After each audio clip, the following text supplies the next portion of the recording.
todos los días que te despiertes, que todos los días que tengas entrenamiento, que quieras ser mejor que el día anterior, ¿no? De verdad tienes que ir con todo. Con qué tips o qué ideas o qué herramientas les podemos dar a los jugadores amateur para que progresen y, oye, que lleguen a estar en el centro de rendimiento. Lo primero es...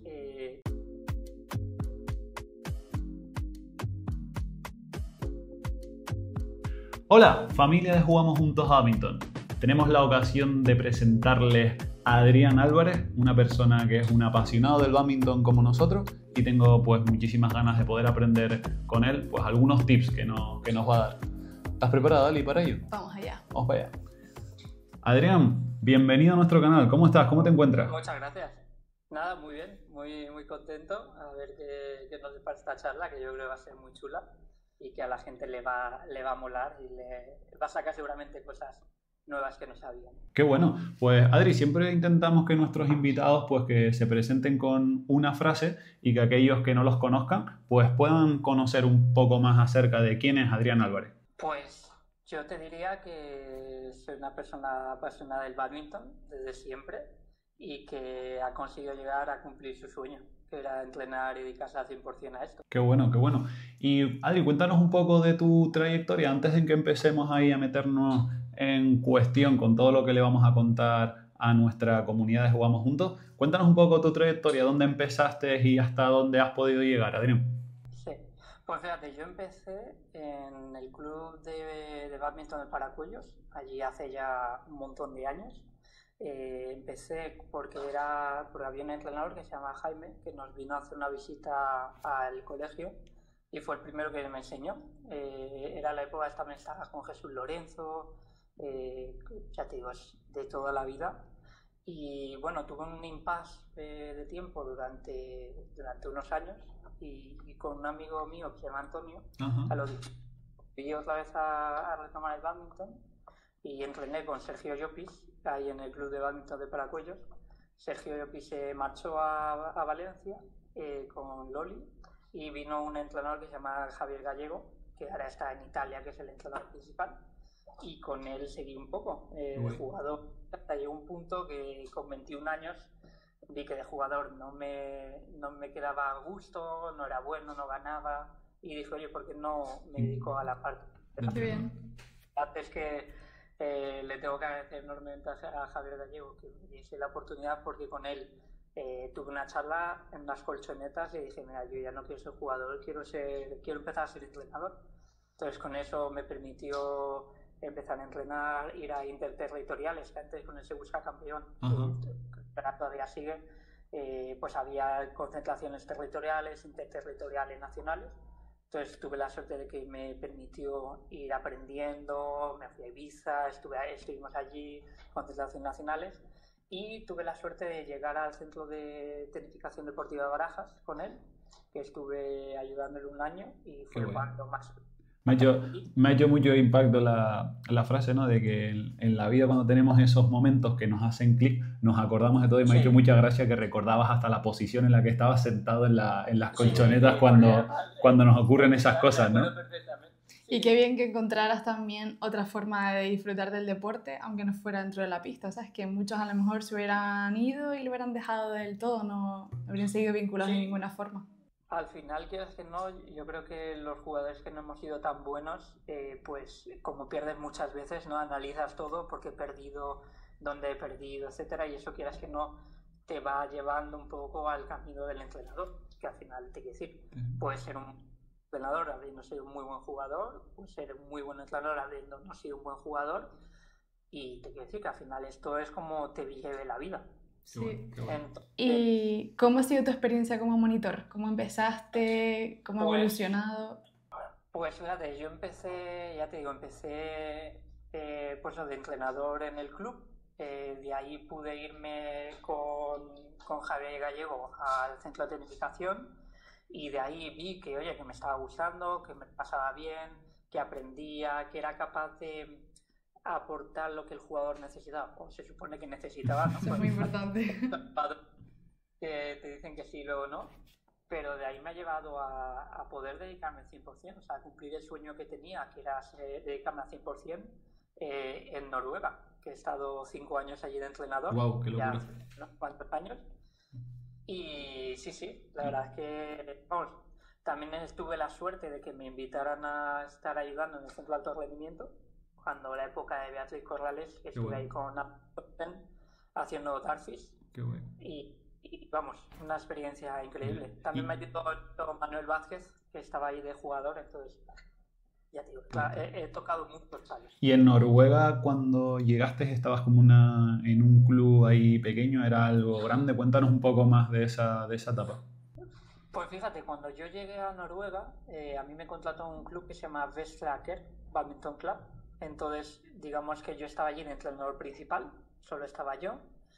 Y Noruega sí que es verdad que el badminton no es tan grande como Dinamarca, que al final son dos países que no están muy lejos, pero en Noruega, pues en Oslo, en la época, yo estaba con Javier Bis, que estaba en Bergen, y yo estaba en Oslo, después se vino Manu también a Bergen, y yo estaba entrenador en ese club. Empecé con 2-3 días a la semana, y aparte lo hacía con otros 2 clubes más. Había uno que era Bærum, que era donde yo vivía, que es lo que se llama comuna, y Oppegård, que es otro club que está pues más lejos.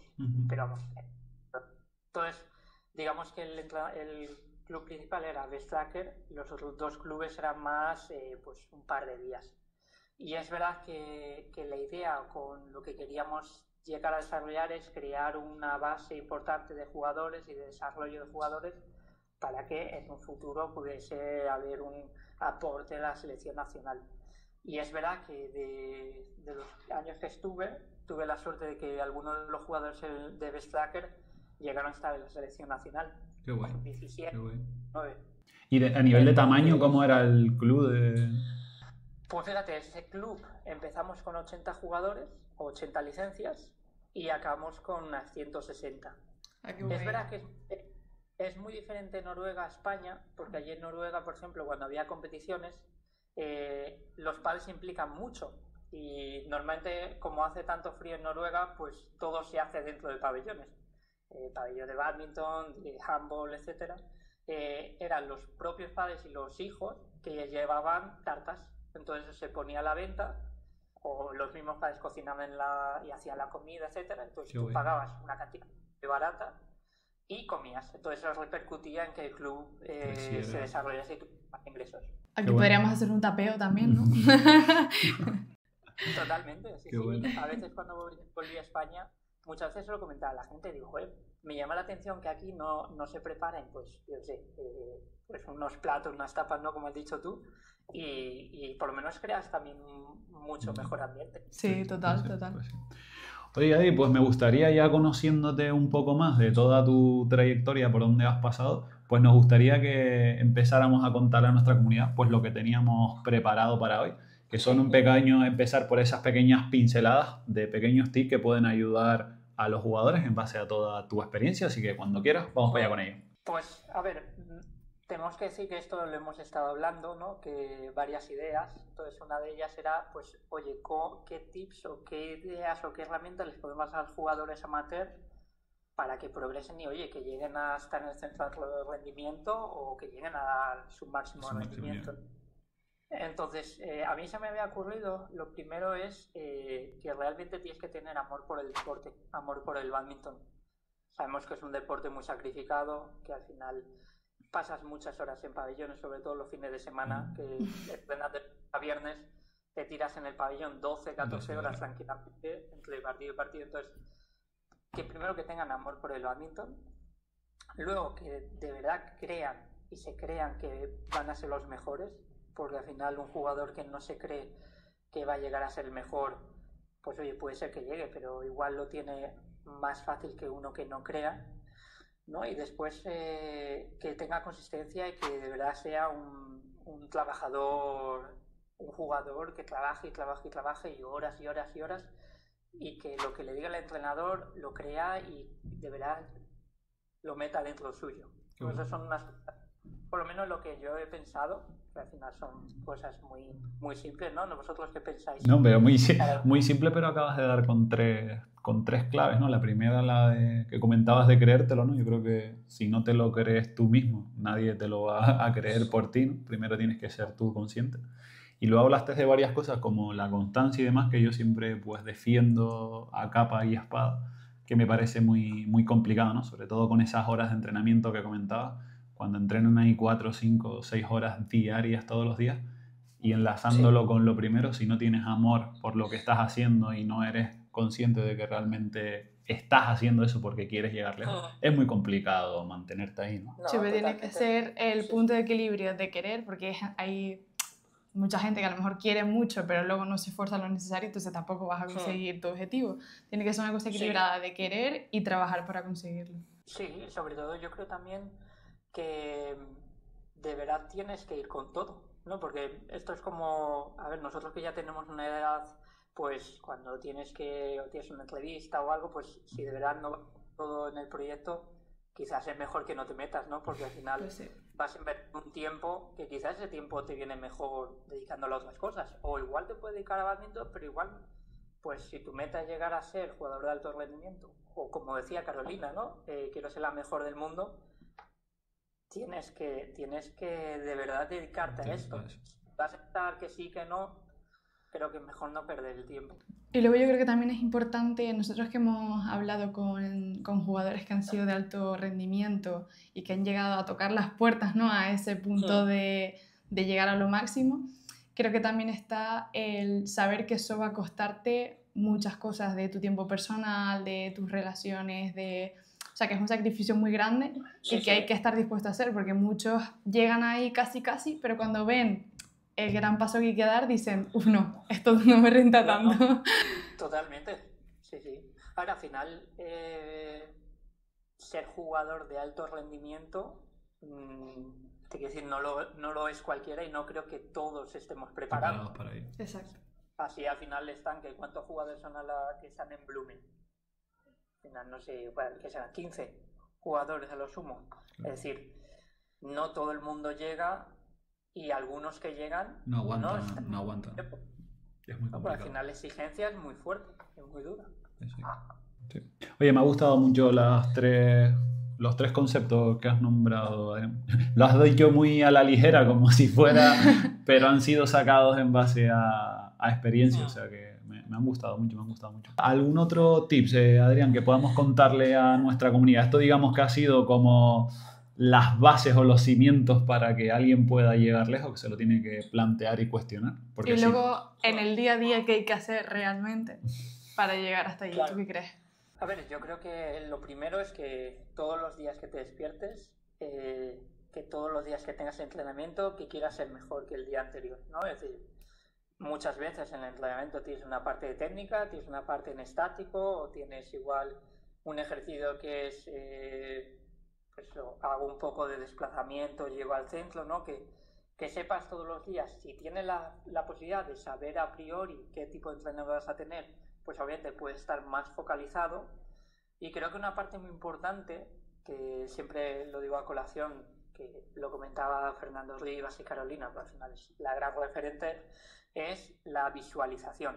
Es decir, tú te tienes que ver visualizándote el ejercicio, tienes que visualizarte cómo haces la técnica, cómo llegas, ¿no? Como el otro día que subiste el vídeo, ¿no? De qué es más fácil, llegar arriba a la red y llegar a coger el volante arriba o abajo. La diferencia era bestial, ¿no? Entonces, visualizarte que haces ese ejercicio, porque muchas veces cuando tú juegas un partido, que en el partido pues confluyen muchos elementos que son la presión, los jugadores que son tus amigos y están en la grada, lo que tú has entrenado, ciertas cosas que si no está centrado durante el entrenamiento, no es todo lo que dicen.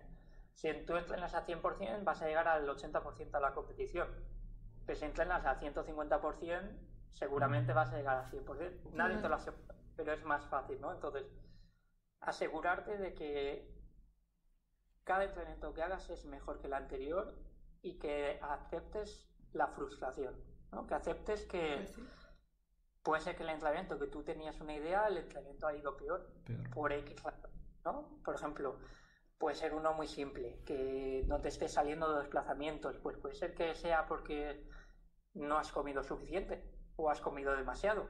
Exacto. O o no has sido preparado, ¿no? Muchas veces cuando se habla de el entrenamiento no empieza cuando entras por la puerta del pabellón. El entrenamiento empieza 1, 2, 3, 4 horas antes, sabiendo lo que tú tienes que hacer. Entonces, creo que la visualización y el estar concentrado, de decir, ya que vengo al entrenamiento voy a hacerlo lo mejor.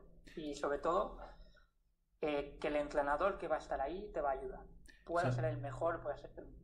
Me ha gustado mucho el concepto de visualización, lo hemos nombrado en alguna sesión que hemos tenido con nuestro amigo también, con Roberto Siberio, con el psicólogo, y decía que la parte de visualizarse era muy importante, pero que la visualización pues tenía que ir acompañada de técnica y táctica, que si no entrenábamos con yo visualizarme haciendo el ejercicio, cuando llegara no iba a funcionar, sino que tenía que ir acompañada de todas estas cosas, y me ha gustado mucho.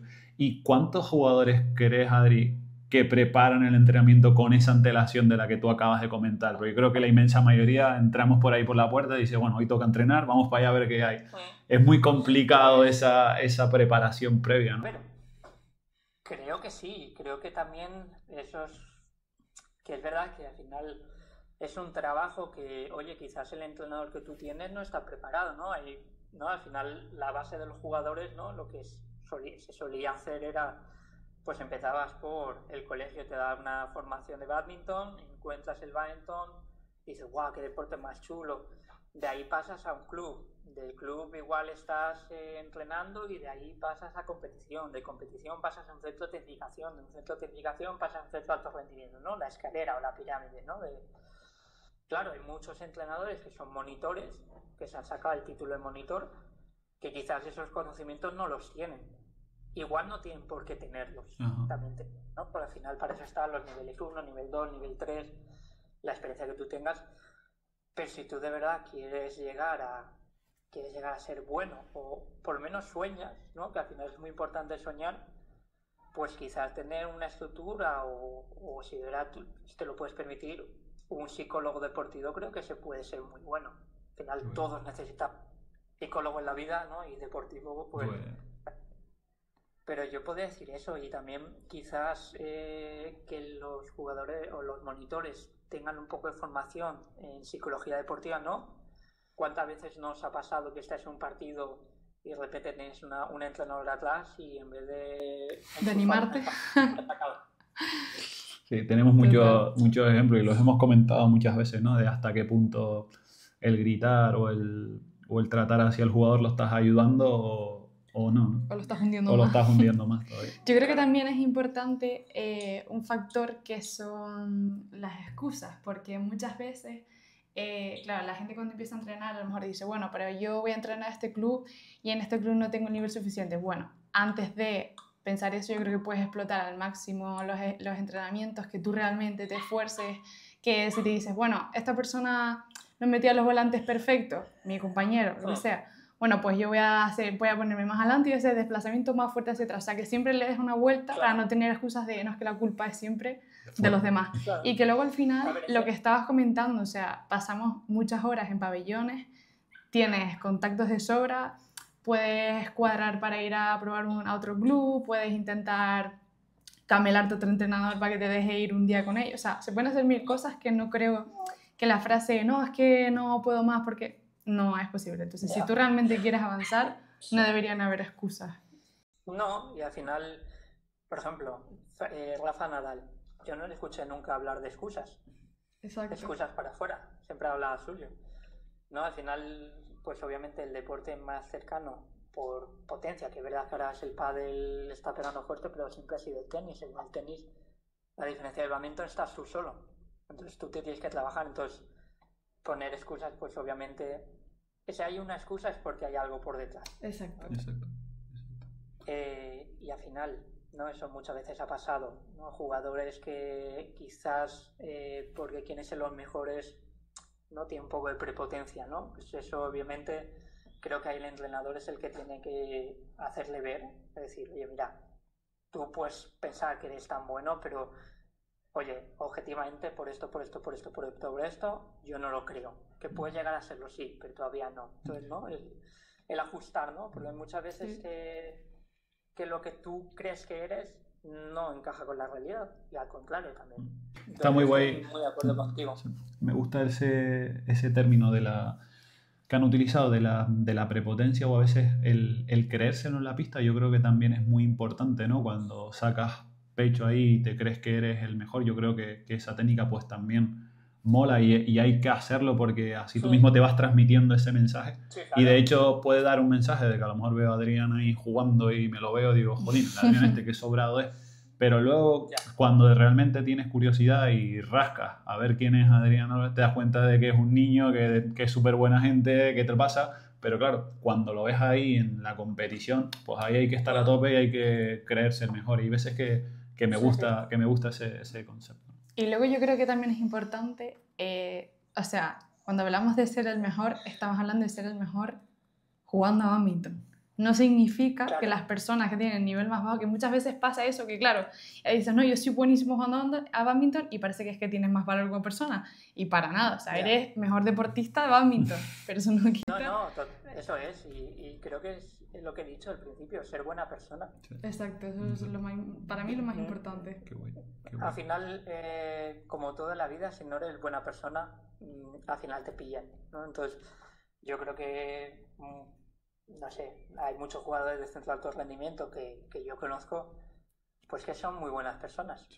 Y que al final, yo muchas veces lo he hablado, que la gente que jugamos a bádminton somos gente diferente, vamos a decir, porque es un deporte diferente, ¿no? Es un deporte en la que utilizas un volante que pesa 5 gramos, una raqueta que al final es más larga que una pala de pádel, que el objeto vuela, que tienes que saltar, correr, tirarte por el suelo, ¿no? Es un deporte diferente. Entonces, yo digo que la mayoría de la gente, y creo que puedo hablar con experiencia, somos diferentes. Y al final lo he hablado con mucha gente, con Nadia Alcaide, Víctor Alcaide, y es así, es que somos diferentes. Y encima te voy a acompañar eso suelen ser personas con perfiles altos, o sea, cuando hablas, todos tienen carreras guays, trabajos guays, o sea, siempre habrá algún escalladillo como en todos lados, pero no sé por qué, no sé si tiene relación, pero es que me coincide muchísimo y eso también mola, ¿sabes? Sí, pero de esto que algunas veces lees, hay jugadores en el centro de alto rendimiento que han sacado las mejores notas en selectividad. Flipa. ¿Por qué? Porque al final, que también creo que no es solo exclusivo de bádminton, que es exclusivo de muchos deportes. Pero esa constancia de tengo que entrenar 4 horas diarias, ¿no? Cuando ya estás en un centro de alto rendimiento, tengo que entrenar 4 horas diarias, tengo que estudiar, Te organizas mejor. Al final te nutre y te hace ser diferente. Pues sí, sí. Oye, Adrián, me ha gustado mucho estos conceptos que has transmitido. No sé si tenías alguno por ahí más en el tintero, que no queremos que se nos quede alguno más. Pues, a ver, seguramente saldrán muchos, pero yo creo que por ahora, para empezar, yo creo que son unos buenos conceptos. Vamos a volver a repetirlos para que no se nos olvide y que los tengamos claros. Corrígeme y ayúdame. Teníamos el primero, que teníamos que creernos nosotros, los que queramos ser los mejores, pues creerte también el mejor, ¿no? Hablábamos de que te tiene que ser tu pasión, ¿no? Te tiene que gustar mucho el deporte que estás haciendo. Ayúdame con otro, con el tercero. No, estaba pensando en otro, ser resiliente, ¿vale? Y escucha activa. Creo que eso es muy importante, ¿no? El que no te entre por uno y te salga por otro, sino que lo que me dicen voy a pensarlo, ¿no? Y a intentar aplicarlo. Eso es. Ya sabéis, cuando os toque el próximo entrenamiento tenéis que aplicar. Pues sí. Oye, Adrián, pues me ha gustado muchísimo esta conversación. Le vamos a dejar ahí los conceptos que hemos tratado en el día de hoy a toda nuestra comunidad para que cada vez pues los vayamos ahí asimilando y esperamos que les sirvan de utilidad y que sobre todo que los puedan aprovechar. Sí, hombre, estoy seguro. Bueno, no obstante, le leemos en comentarios, ¿no? Sí, hombre, por supuesto. Ali, ¿tú querías añadir algo más? Nada, muchísimas gracias por atendernos y por apoyar el proyecto, que sabes que al final eso, aparte de ser unos raritos, somos muy pocos, entonces siempre se valora tener este apoyo y poder contar con ustedes y conocerlos también, conocernos, ¿no? Que al final si somos pocos, que por lo menos digamos... Qué bueno, qué bueno. Bueno, Adrián, muchísimas gracias por tu ayuda y bueno, pues a lo mejor si ya vemos que ha servido este vídeo, pues continuaremos con otras series colaborando con Adrián, que nos seguirá ayudando pues en distintos conceptos o truquitos de todo lo que él ha aprendido y que podamos aportar a nuestra comunidad. Muchas gracias, Adrián. Sí, muchas gracias a todos. Gracias. Bueno, familia de Jugamos Juntos Badminton, terminamos esta sesión con Adrián Álvarez. La verdad que ha repasado varios términos que ha soltado por ahí a la ligera, pero creo que dentro hay un trasfondo. Solo facto. Hay un trasfondo muy importante. Yo creo que han sido dichos, pero creo que tenemos que anotarlos, examinarlos profundamente y aplicarlos sobre todo. Así que nada, como siempre les decimos, hasta la próxima. Nos vemos en la pista.